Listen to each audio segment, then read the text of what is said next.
तस्य फलं श्रुत्वा गंगा स्नान फलं लभेत।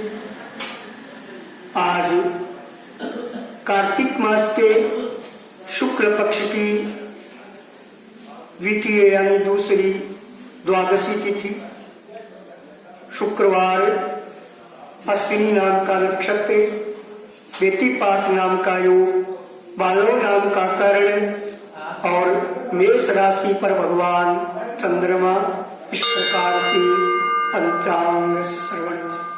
कृष्णाय वासुदेवाय हरये परमात्मने प्रणतये क्लेशनाशाय गोविंदाय नमो नमः।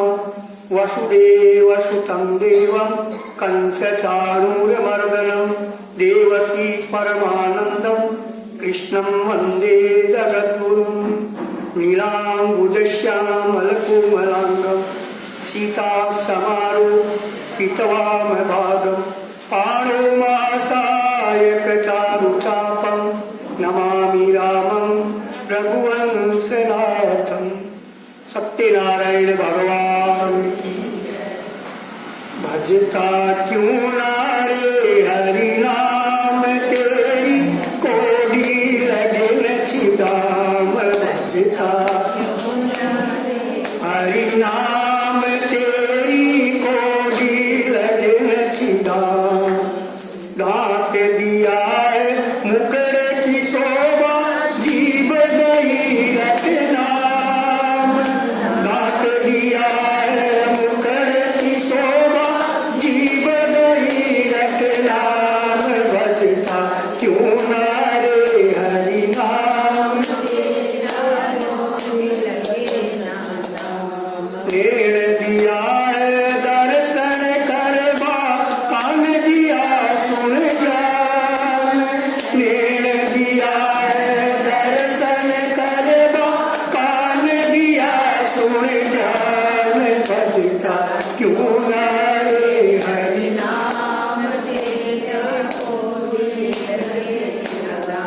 पाव दिया है तीरथ करवा हाथ दिया कर दान।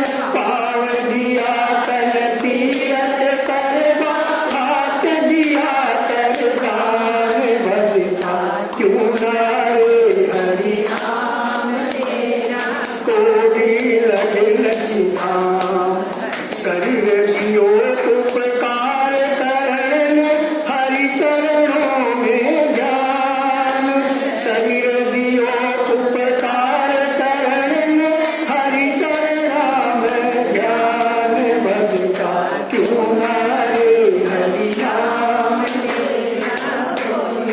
लगे नचिधाम। कोडी लगे नचिधाम बंदा तेरी कोडी लगे नचिधाम। रटता क्यों नारे हरि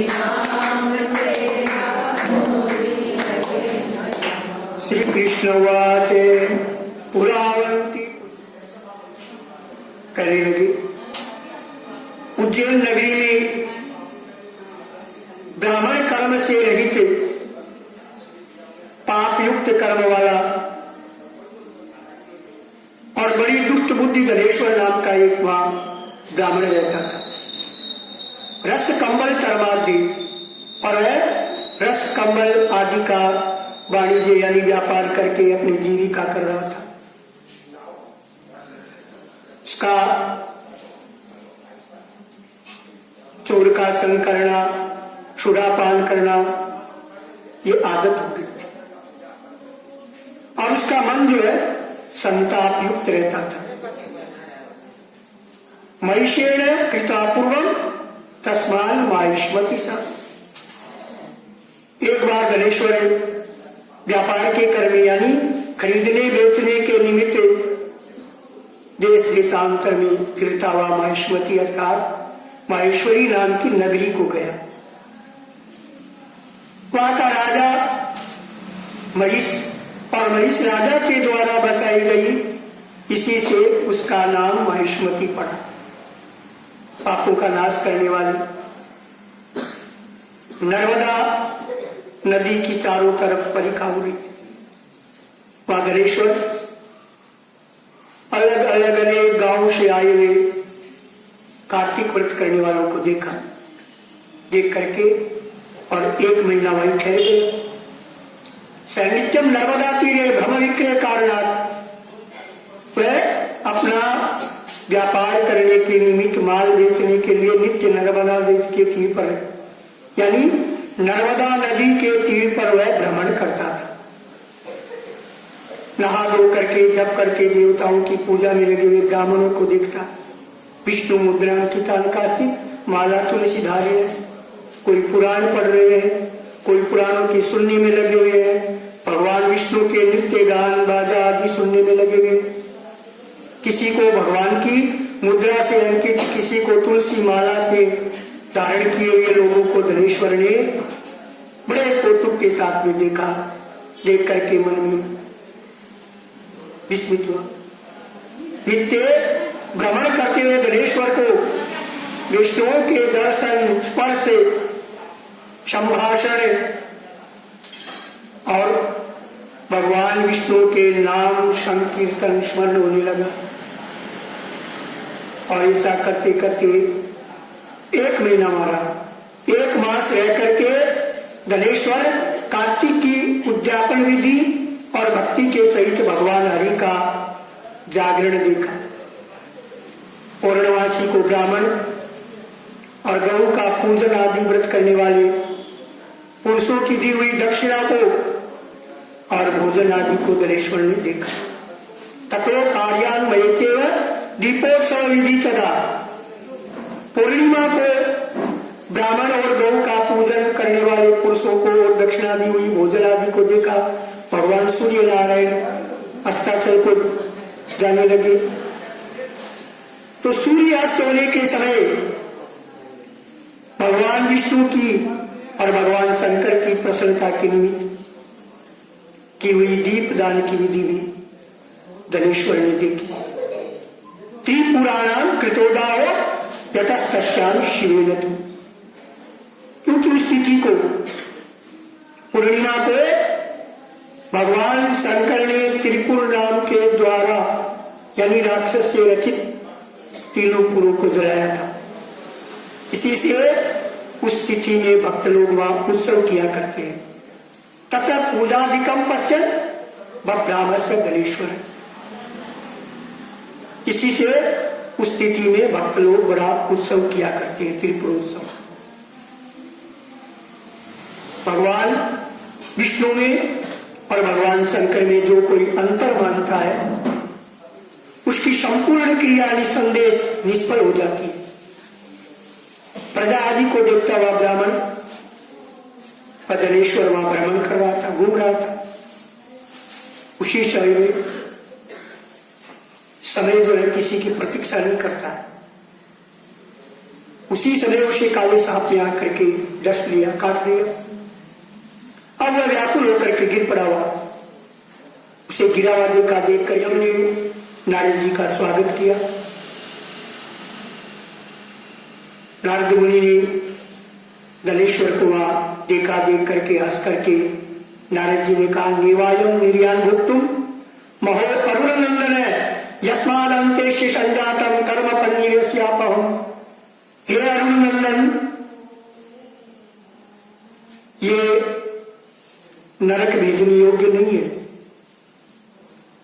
क्योंकि इसने नरक को दूर करने वाला कर्म किया है। जो मनुष्य पुण्य करने वाले मनुष्यों के दर्शन, स्पर्श से संभाषण करता है तो वह मनुष्य पुण्य कर्म करने वालों का 6वां भाग जो है वह प्राप्त कर लेता है। धनेश्वर ने तो अगणित कार्तिक व्रत किया, यानी कार्तिक व्रत करने वाले मनुष्यों का महीना भर रह करके संसर्ग किया। इसलिए पुण्यात्माओं के साथ में संसर्ग करना चाहिए, पुण्य मिलता है। और पापियों के साथ में, दुष्ट बुद्धियों के साथ में जब मित्रता होती है तो उसका दुष्कर्म करने का ही मन हो जाता है। इसी पुण्य से ये अंश का भागी हो गया। पुण्यात्माओं के साथ में महीना भर रहा, उनकी परिचर्या करने वाला ये सारे व्रतों के अंश का भागी हो गया, इसलिए ये नरक भेजने योग्य नहीं है। इस कार्तिक के व्रत से उत्पन्न पुण्य की संख्या नहीं। कार्तिक व्रत नाम पुरुषाम पातकानी मानत्यपि। कार्तिक व्रत करने वाले पुरुषों के बड़े भारी भी पाप को भक्तवत्सल भगवान अपने तेज से भस्म कर देते। अंत्यतः नर्मदा तो ये तुलसी मिश्रित स्वयं, यानी अंत समय में इसको वैष्णवों ने तुलसी दल मिले हुए नर्मदा के जल से स्नान कराया, इसलिए इसके सारे पाप दूर हो गए। तस्मात् निर्गत पापोयम सदगतिम प्राप्नुमर्हति। और वैष्णवानुग्रही तस्मात् निरेनेव पंचता।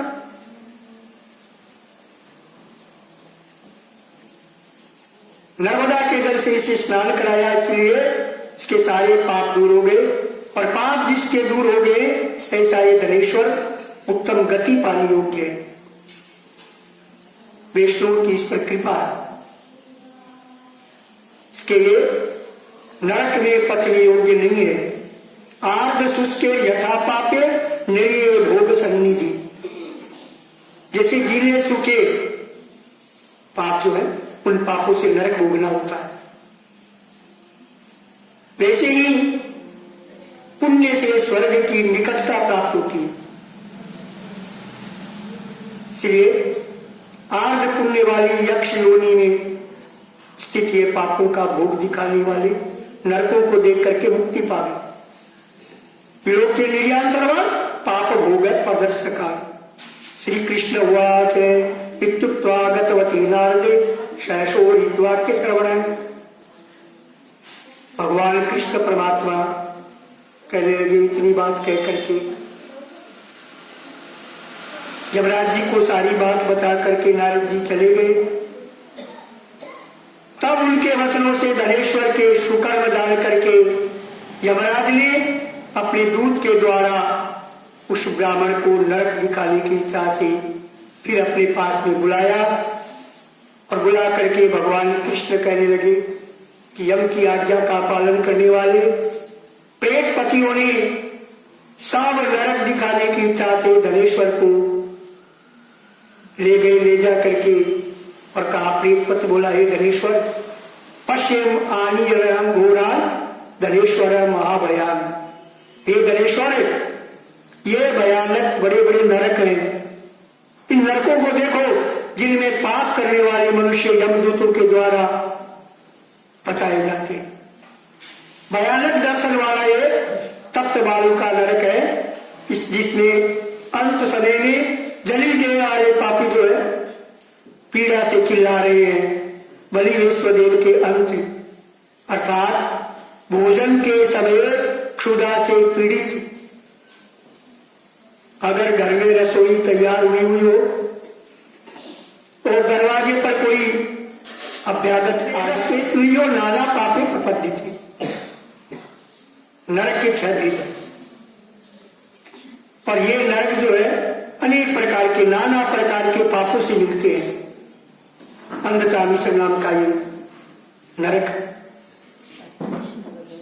सुई के समान और घोर मुख वाले कमोत्तक आदि कीड़ों के द्वारा पापी मनुष्यों की देही के भेदन का किया जाता है। और ये नरक भी 6 प्रकार का है। पराये मर्म के भेदन करने वाले पापी कुत्ते, गीद आदि पक्षियों के द्वारा यहाँ पीड़ा दी जाती है, पचाए जाते हैं। तीसरा कर्कच नाम का घोर दर्शन नरक है, जिसमें पापी मनुष्य कर्कच कहते हैं आरे के द्वारा चीरे जाते हैं, 2 टुकड़े किए जाते हैं। ये कर्कच नाम का नरक भी अति पवनादि वेद से 6 प्रकार का। और इसमें जो मनुष्य असी पत्रे सिद्धमानाम वृक भित्याम पलायिताम पच्यन्ते पापी न पश्यन कृण्डवानाय ततस्पति। अर्गराज्यो महारुद्रम चतुर्थो निर्योयम पश्ये नाना विधे पाशे आबद्धम यम किंकरे। असी पत्रे खड़गों के द्वारा काटे हुए और भेड़िए के भय से भागे हुए चिल्लाते हुए पापी मनुष्य इन्हीं नरकों में पचाए जाते हैं। अर्गल नाम का एक महाघोर चौथा नरक है। देखो, नाना प्रकार की फांसियों से बांध करके यमराज के दूत पापियों को घसीटते हुए ले जा करके उनको पीड़ा देते, ताड़नाद करते। ऊंट सालमली नामक पांचवें नरक को देखो, इसमें अंगारों के समान सेमल के कांटे हैं। इसमें प्रायाद्रोह करने और प्रायाद्रव्य हरण करने वाले पापी यम की यातनाओं के द्वारा पचाए जाते। रक्त कुएं जिसमें रुधिर और पीप भरा हुआ है, ऐसा इन छठे उलवर नाम के नरक को देखो, जिसमें पापी मनुष्य नीचे मुख करके और पैर बांध करके उल्टे लटकाए जाते। यहाँ भक्ष्य यानी अभक्ष्य वस्तुओं को खाने वाले, भक्षण करने वाले, दूसरों की निंदा करने वाले, चुगली करने में तत्पर पापी जो है वर्जन किए जाते हैं। बड़े भयानक शब्द कर रहे हैं। और यह भी दुर्गंध आदि भेद से 6 प्रकार का है। घोर दर्शन वाला ये 7वां कुंभिपाक नाम का नरक है। और ये तेल आदि वस्तुओं के भेद से 6 प्रकार का है। इसमें बड़े बड़े महापाप की नरों को यमराज के दूतों के द्वारा दंड दिया जाता है, तेल आदि में उठाया जाता है। हजारों वर्ष पर्यंत इसमें यम की यातनाओं को पापी भोगते रहते हैं। अब 42 भेद वाले रौद्र नरक को देखो। बिना कामना के जो पाप होता है वह पाप सूखा कहलाता है, और कामना के सहित किया जाने वाला पाप अर्ध यानी गीला कहलाता है। तो बिना कामना के जो पाप होता है वह पाप सूखा कहलाता है, और जो कामनाओं से पाप होता है वह आर्द्र अर्थात गीला पाप कहा जाता है। तो ऐसे गीले और सूखे के भेद से पाप जो है 2 प्रकार के होते हैं। जाति भ्रंश करंतक उपातक संज्ञकम। नरकों के कुल 84 अलग अलग भेद है।